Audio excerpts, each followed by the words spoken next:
जय हिंद दोस्तों। अनुभव इंडिया क्लासेस में आप सभी लोगों का एक बार फिर स्वागत करता हूं और आशा करता हूं कि आप लोग ठीक ठाक होंगे, एकदम बढ़िया होंगे, मस्त होंगे। तो भैया हम लोग टेंस पढ़ रहे थे। टेंस में जैसे कि फ्यूचर परफेक्ट टेंस हम लोग का चल रहा था। फ्यूचर परफेक्ट टेंस में हम लोगों ने असरेटिव नेगेटिव देख लिया था। अब हम लोग उसमें देखते हैं भैया इंट्रागेटिव वाला।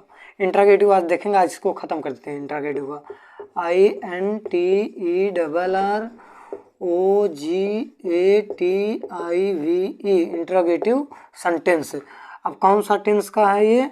Future perfect FUTURE future PERFECT future perfect का है। ये कौन सा टेंस का है? फ्यूचर परफेक्ट का है। और कौन से टेंस में है?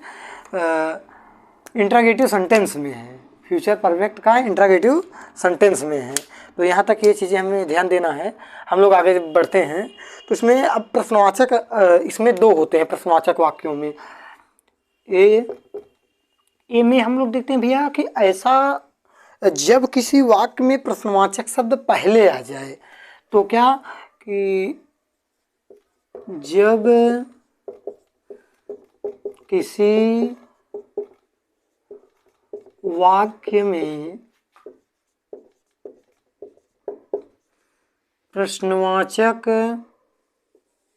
प्रश्नवाचक शब्द पहले आ जाए। अब यहाँ देखो, जब किसी वाक्य में प्रश्नवाचक शब्द पहले आ जाए तो उसकी अंग्रेजी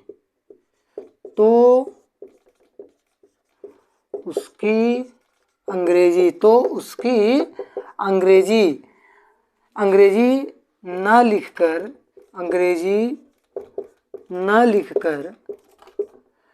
हेल्पिंग वर्ब का प्रयोग करते हैं। हेल्पिंग वर्ब का प्रयोग, अब हेल्पिंग वर्ब इसमें क्या लगेगा? हेल्पिंग वर्ब या कोई भी टेंस हो, हम कहते हैं कोई भी टेंस हो, चाहे प्रेजेंट फ्यूचर परफेक्ट हो, चाहे फ्यूचर परफेक्ट कंटिन्यूस हो, चाहे प्रेजेंट इंडेफिनिट हो, पास्ट इंडेफिनिट हो, प्रेजेंट कंटिन्यूस, पास्ट कंटिन्यूस, कोई भी टेंस हो, सब में ही आता है। इंट्रागेटिव निगेटिव वाला सब में आता है। इंट्रागेटिव सेंटेंस सब में पूछा जाता है। अब हमको यहाँ इसमें दो तरीके से प्रश्न पूछे जाते हैं इंट्रागेटिव निगेटिव में। एक तो जब किसी वाक्य में प्रश्नवाचक शब्द पहले आ जाता है तो हम उसकी अंग्रेजी न लिख करके हेल्पिंग वर्ब का प्रयोग करते हैं। फिर इसके बाद सब्जेक्ट का प्रयोग करते हैं। अगर नॉट उसमें है, नहीं शब्द का प्रयोग किया गया है तो नहीं शब्द लगाते हैं। अगर नहीं प्रयोग किया गया है उसमें तो नहीं लगाते हैं। तो अब यहाँ हेल्पिंग वर्ब, अब इस टेंस में जो होगा हेल्पिंग वर्ब होगा हमारा होगा विल या शैल। ठीक है। फिर इसके बाद अब देखो, अभी हैव भी लगेगा, लेकिन विल या शैल, चलो हैव भी लगा देते हैं। हैव HAVE हैव का प्रयोग करते हैं। हेल्पिंग वर्ब लगाते हैं, ये ध्यान देना, हेल्पिंग वर्ब का प्रयोग करते हैं।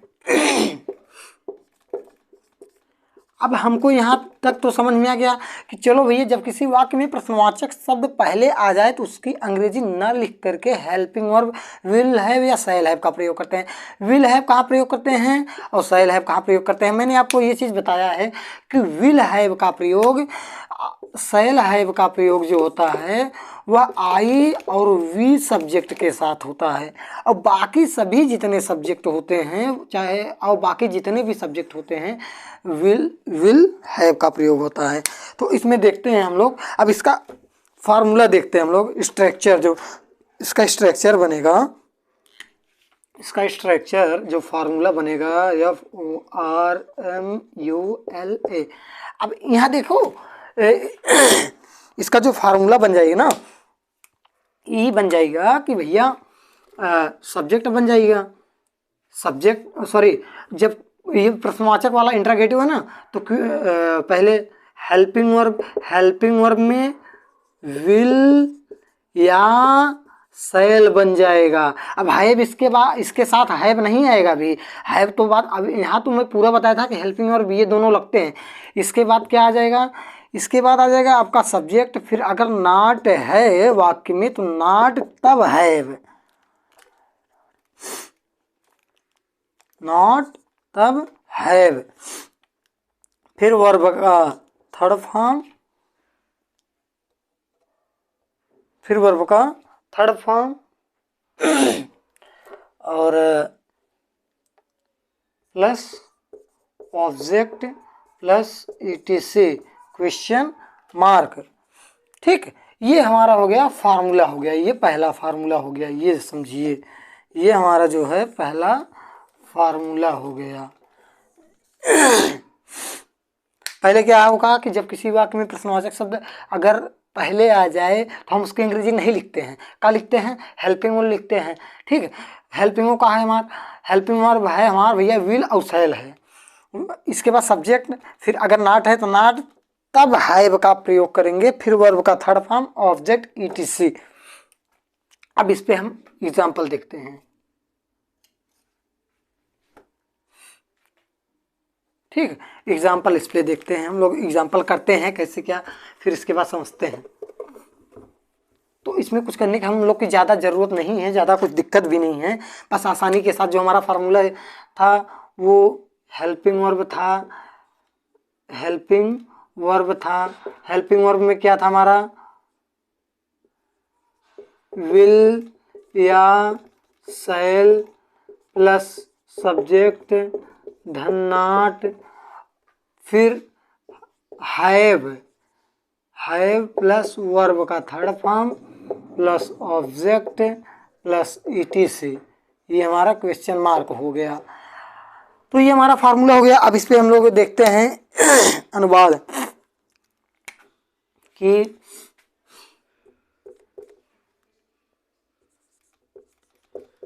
श्याम के आने से, श्याम के आने से पहले, श्याम के आने से पहले राधा, श्याम के, अब यहाँ हमें ये इंटरोगेटिव वाला बनाना होगा ना, तो क्या श्याम के आने से पहले क्या राधा नाच चुकी होगी, नाच चुकी होगी।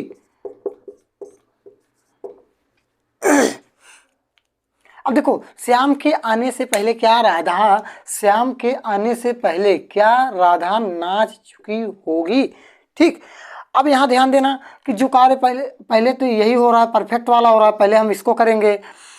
तो अब इसके बाद क्या है कि हेल्पिंग वर्ब पहले होगा। अब राधा जो है वो सिंगुलर सब्जेक्ट है, तो यहाँ विल लगेगा, आई तथा वी के साथ सह लगता है, तो हमारा जो होगा विल, फिर हमारा क्या है सब्जेक्ट, विल, विल के बाद हेल्पिंग वर्ब के बाद क्या है subject, will Radha, will Radha फिर नॉट, नॉट तो है नहीं इसमें, फिर क्या करेंगे तो हैव लिख देंगे विल राधा हैव, और third form danced, DANCED, DANCED, danced, before, danced before, before के बाद क्या होगा प्रेजेंट इंडेफिनिट, प्रेजेंट इंडेफिनिट क्या होगा Shyam, SHYAM, Shyam comes, Shyam comes, ये हमारा हो गया इस तरीके से। तो जब किसी वाक्य में प्रश्नवाचक शब्द अगर पहले आ जाता है तो हम इस तरीके से करते हैं, ही समझ लो। और अगर एक आध दो ठो इस पे और देखते हैं, जैसे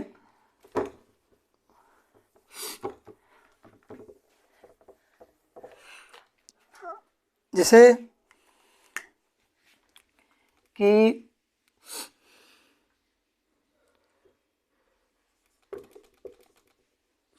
सुमित के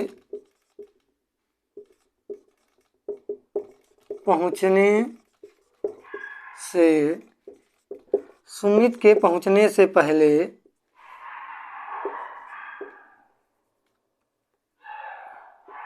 क्या मैं, सुमित के पहुंचने से पहले क्या मैं आपको आपको अंग्रेजी पढ़ा चुकूंगा।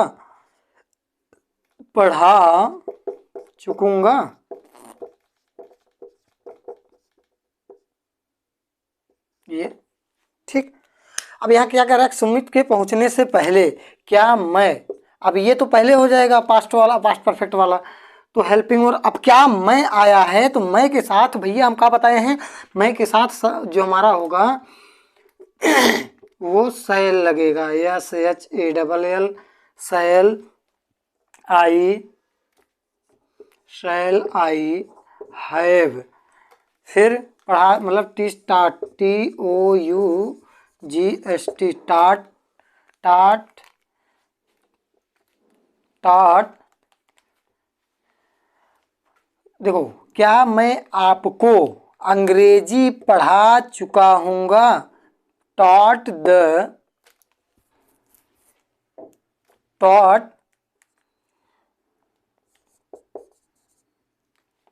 पढ़ा चुका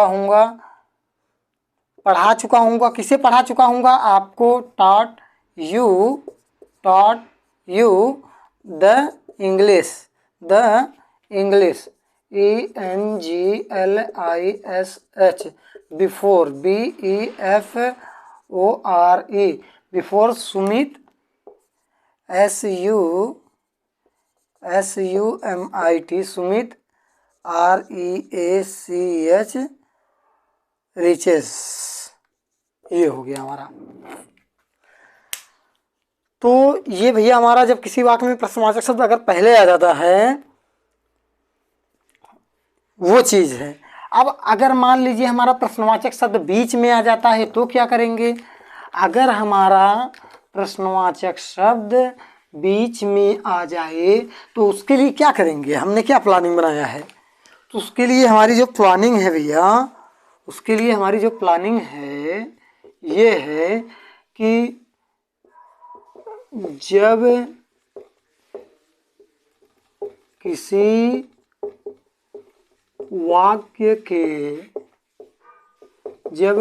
वाक्य के बीच में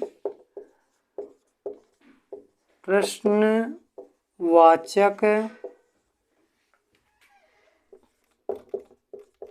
शब्द आ जाए तो सबसे पहले हम क्या करेंगे, तो सबसे पहले हम लोग लिखेंगे, तो सबसे पहले वही जो प्रश्नवाचक शब्द बीच में आएगा क्वेश्चन वर्ड को लिख लेते हैं, और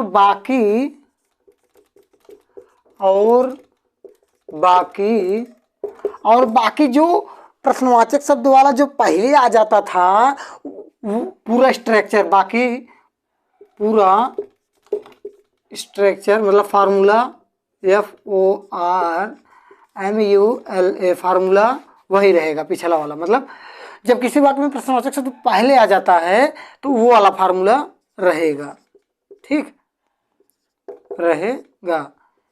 कौन सा, ए वाला, ये बी है तो ए वाला, बाकी इसके आगे ए वाला फार्मूला रहेगा। जैसे मैं दिखाता हूँ आपको, क्वेश्चन वर्ड, फिर उसमें था हेल्पिंग वर्ब। हेल्पिंग वर्ब में मैंने आपको बताया था कि उसमें था विल या शैल था भैया, विल या शैल था, प्लस फिर सब्जेक्ट, अगर नॉट है तो नॉट लगाएंगे, फिर हैव लगाएंगे भैया, फिर वर्ब का थर्ड फॉर्म लगाएंगे, फिर क्या हो जाएगा हमारा, ऑब्जेक्ट हो जाएगा, फिर प्लस ETC हो जाएगा। ये हमारा स्ट्रक्चर बन गया। कौन सा, बी वाले, जब किसी वाक्य में प्रश्नवाचक शब्द बीच में आ जाए तो ये हमारा स्ट्रक्चर बन के तैयार हो गया। अब हम लोग इस पे एग्जाम्पल करते हैं, इस पे देखते हैं कि यह क्या कहता है कि ये कैसे होगा। तो हम लोग देखते हैं तो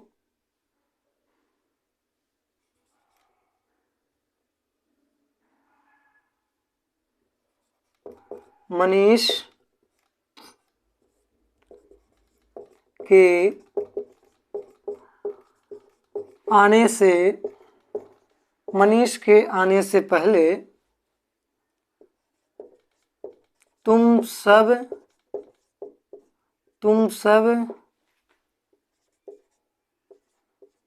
सब्जियां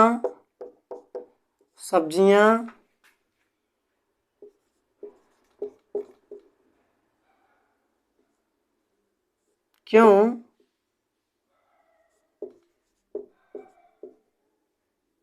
बेच चुकोगे?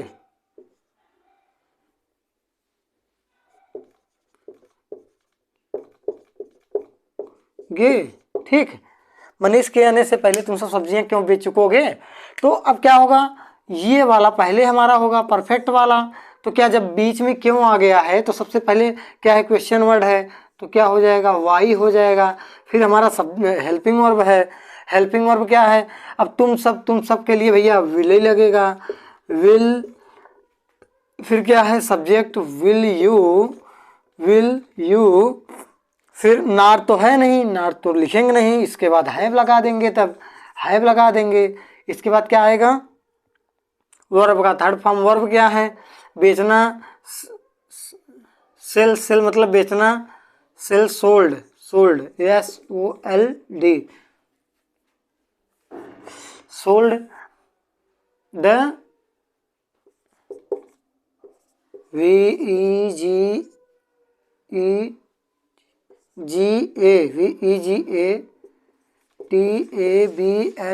वेजिटेबल्स,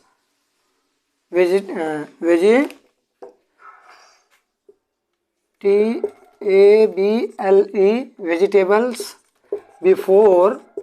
बिफोर क्या, मनीष के आने से पहले, मनीष कम्स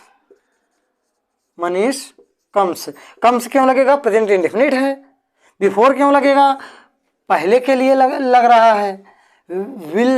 विल हैव क्यों लग रहा है, विल यू के लिए लग रहा है। हैव क्यों लग रहा है, हैव विल के साथ आता है। हैव ये बताता है कि ये परफेक्ट में है, हैव ये बताता है कि ये परफेक्ट में है, ये ध्यान देना हम। ठीक, अब एक दिन हम जैसे टेंस पे बात करेंगे, एक दिन हम केवल हेल्पिंग वर्ब के बारे में बात करेंगे कि जैसे इज आई एम आर क्या बताता है, इज आई एम आर क्या बताता है। तो इज आई एम आर हमारा इज आई एम आर अगर हो और फिर वर्ब का फोर्थ फॉर्म हो तो ये हमारा कंटिन्यूअस बताएगा, प्रेजेंट कंटिन्यूअस टेंस बताएगा। तो हम इन सब चीज़ों पर एक दिन बात करेंगे अलग से, हमारा टेंस खत्म हो जाएगा, फिर हम इत्मीनान से एक पूरा क्लास लेंगे उस पर। तो भैया आशा करता हूँ कि आप लोग को अच्छा लगा होगा, मज़ा आया होगा। तो आज के लिए इतना ही। Wish you all the best. जय हिंद, जय भारत।